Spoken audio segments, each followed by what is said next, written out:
बिस्मिल्लाहिर्रहमानिर्रहीम। The blank page official में आपको खुशामदीद कहते हैं। अगर आप नए हैं इस चैनल पर तो सब्सक्राइब ज़रूर करिएगा और बेल आइकन को प्रेस करना ना भूलिएगा।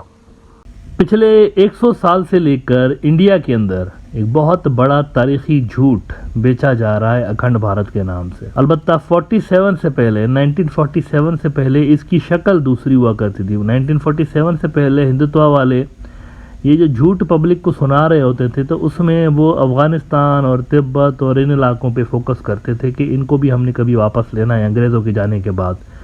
लेकिन अंग्रेज़ों के जाने के बाद ये तो इलाके उन्होंने वापस किया खाक लिए, उल्टा जो रिमेनिंग इलाके थे यानी आज का पाकिस्तान और आज का जो बांग्लादेश है और आज का जो बर्मा है ये भी उनके हाथ से चले गए। तो उसके बाद से अखंड भारत की थ्योरी डिफरेंट हो गई और उन्होंने जो है उसके बाद से ये कहना शुरू किया कि अब तो अफ़गानिस्तान और तिब्बत और ये तो लेंगे, लेकिन इसके साथ साथ हम ये जो इलाके अपने 1947 में गंवाए हैं हमने वो भी वापस लेंगे। अच्छा, क्या लिबरल और क्या एक्सट्रीमिस्ट इस मुद्दे पे दोनों साथ हैं। वैसे जैसे इजराइल के अंदर ज़ायनिस्ट और जो लिबरल्स हैं एक नुक्ते पे वो आपको जमा नज़र आते हैं, एक ही पॉइंट पे वो जमा नज़र आते हैं, एग्री करते हैं एक दूसरे से ग्रेटर इजराइल के नुक्ते पे। बस उसको देखने का व्यू दोनों का डिफरेंट होता है। ज़ायनिस्टों में से जो हार्डलाइनर ज़ायनिस्ट होते हैं, कट्टर ज़ायनिस्ट, वो इसकी फ़िज़िकल बाउंड्रीज चाहते हैं कि फ़िज़िकल बाउंड्रीज होनी चाहिए यहाँ से, यानी दरिया फ़ुरात से लेकर दरिया नील तक एक हमारा मुल्क होना चाहिए ग्रेटर इजराइल नाम का। लेकिन जो लिबरल ज़ायनिस्ट हैं वो कहते हैं कि ये फिजिकल कब्जा करने की कोई ज़रूरत नहीं है, हमें डिप्लोमेटिकली और इकोनॉमिकली कब्जा करना चाहिए इस इलाके के रिसोर्सेज के ऊपर। यही हमारा जो है वो ग्रेटर इजराइल का ऑब्जेक्टिव कंप्लीट कर लेगा, बाकी फिजिकल कंट्रोल करने की कोई ज़रूरत नहीं है। तो इनके दरमियान आपस में कशमकश चल रही होती है। इंडिया के अंदर भी जो हिंदुत्व के एक्सट्रीमिस्ट हैं वो फिजिकल बाउंड्रीज पे तवज्जो देते हैं। वो कहते हैं फिजिकली इतना बड़ा मुल्क होना चाहिए। लेकिन जो लिबरल्स हैं, जो सेक्युलर हैं, मिसाल के तौर पर कांग्रेस पार्टी है, ये फिजिकल बाउंड्रीज में इंटरेस्टेड नहीं है। ये कहते हैं इसका कोई फ़ायदा नहीं है। लेकिन ये लिबरल ज़ायनिस्टों की तरह इस बात पे ज़रूर एग्री करते हैं कि पूरे के पूरे इस रीजन के अंदर, ये जो अखंड भारत का पूरा रीजन है, इसके अंदर इंडिया का इन्फ्लुएंस होना चाहिए सबसे ज़्यादा। वो इसको जोन ऑफ इन्फ्लुएंस में ज़रूर कंसीडर करते हैं। तो दोनों की अप्रोच में फ़र्क है।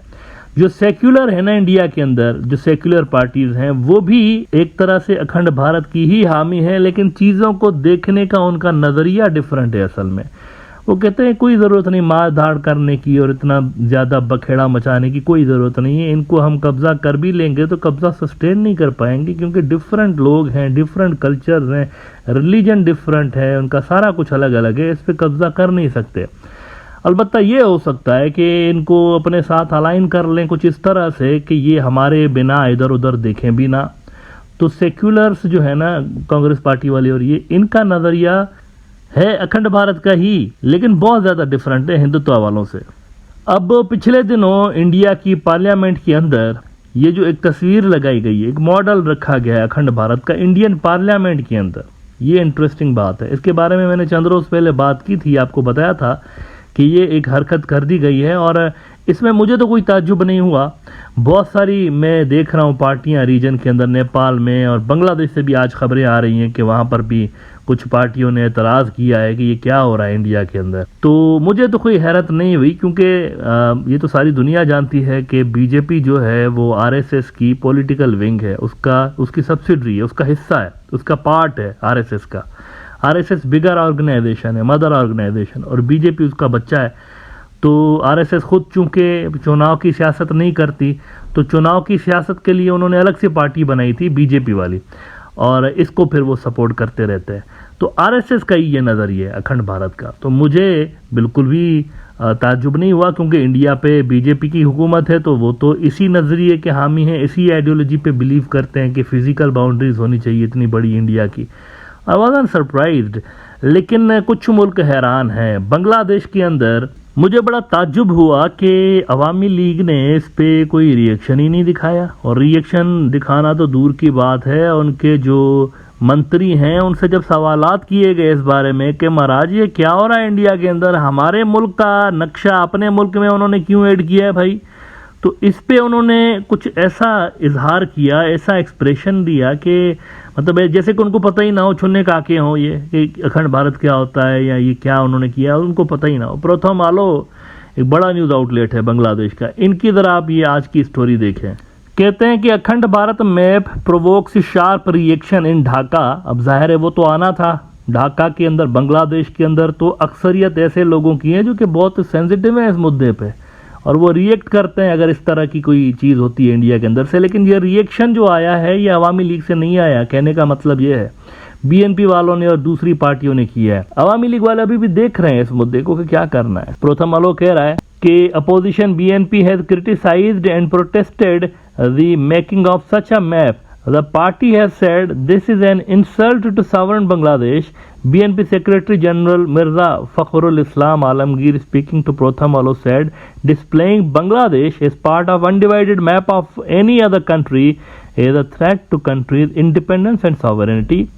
He feels this is an insult to Bangladesh. देखें ये बिल्कुल दुरुस्त बात कह रहे हैं। ये मैप नहीं है, ये आइडियोलॉजी है। ये आइडियोलॉजी है, और जब आइडियोलॉजी होती है ना तो वक्त की इंतज़ार की जाती है, दुरुस्त वक्त की। जब दुरुस्त टाइम आता है ना तो फिर उसको इम्प्लीमेंट किया जाता है। आइडियोलॉजी जब होगी और उसके पैरोकार भी होंगे, फॉलोअर्स भी होंगे, तो आलमी सतह पर जब भी ऐसा माहौल बनेगा इन्वेजन का तो ये कर देंगे इन्वेजन। अच्छा, वो कह रहे हैं कि Prothom Alo spoke to 3 senior leaders of Awami League and 2 ministers.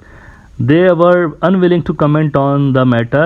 They said they had no idea about the mural of the Akhand Bharat map in India's parliament building. They will try to find out what India is trying to convey through such a map. Attempts were made to contact Bangladesh Foreign Ministry in this regards, but no immediate statement was provided. अब देखें अवामी league के अंदर भी sensible लोग हैं बहुत सारे, और उनको हिस्ट्री का और उनको पॉलिटिकल आइडियोलॉजीज़ का पता है कि इस रीजन के अंदर जो पार्टीज़ हैं उनकी क्या नज़रियात क्या हैं, आइडियोलॉजीज़ क्या हैं।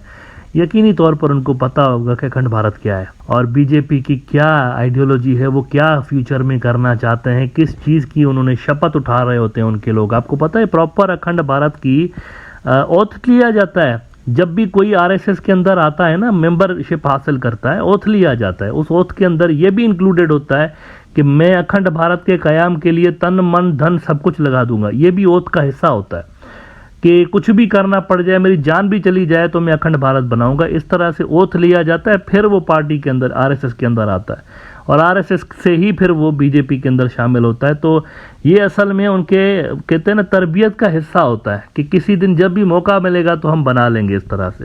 तो चुनने का के तो वो भी नहीं है, उनको भी पता है कि ये क्या लगाया है बीजेपी वालों ने। अच्छा, पाकिस्तान ने स्ट्रांगली इस पे रिएक्ट किया है, और पाकिस्तान ने कहा है कि हम तो काफ़ी अरसे से कह रहे हैं कि ये जो बीजेपी और आरएसएस वाले हैं इनकी एक्सपेंशनिस्ट आइडियोलॉजी है और ये रीजन के लिए ख़तरा है बहुत बड़ा। फॉरेन ऑफिस ने ऑफिशियली स्टेटमेंट जारी किया है इस पर। देखिए, रेफरेंस लगाना बड़ा ज़रूरी होता है, ये सेंसिटिव न्यूज़ होती हैं तो इस पर रेफरेंस लगाना बड़ा ज़रूरी होता है। समा न्यूज़ कहता है foreign office strongly reacts to Akhand Bharat mural, it is manifestation of India's expansionist mindset, says foreign office.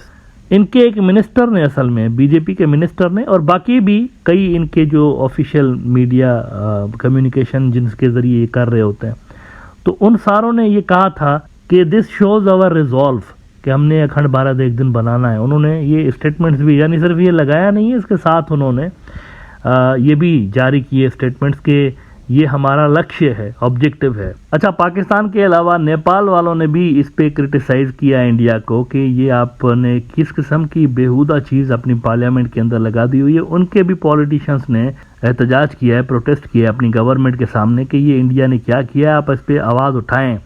India अब डैमेज कंट्रोल मूड में चला गया है। द टेलीग्राफ ने खबर लगाई हुई है कि India tries to contain damage after installation of Akhand Bharat mural in new parliament building. While Nepal has not officially protested, several leading Nepalese politicians including 2 former prime ministers have spoken out against the murals installation. Pakistan शायद वो पहला मुल्क है जिसने officially इस पे India को criticise किया है। फॉरेन ऑफिस ने इस पे स्टेटमेंट जारी किया है। अच्छा, मैंने उस दिन भी कहा था कि इन्होंने तिब्बत को नहीं डाला क्योंकि डर है ना, बीजेपी वाले डरते हैं चाइना से, सीधी सी बात है। बीजेपी वाले चाइना से डरते हैं, ये उनको रिस्पॉन्ड नहीं कर सकते, तो इसीलिए उन्होंने अखंड भारत में वो वैसे तिब्बत को डाल रहे होते हैं, लेकिन इस पर्टिकुलर नक्शे के अंदर जो कि उन्होंने अपनी पार्लियामेंट में लगाया उसमें तिब्बत नहीं डाला कि माई बाप नाराज ना हो जाए और फेंटी ना पड़े हमें मजीद लद्दाख के अंदर और अरुणाचल और सिक्किम के अंदर। तो मेरे ख्याल से ये एक सीरियस मैटर है जिस पे यकीनी तौर पर बांग्लादेश और नेपाल और म्यांमार समेत बाकी जो मुल्क हैं साउथ एशिया के जिनको इस नक्शे के अंदर डाला गया है उनको ऑफिशियल स्टेटमेंट ज़रूर इस पे जारी करनी चाहिए।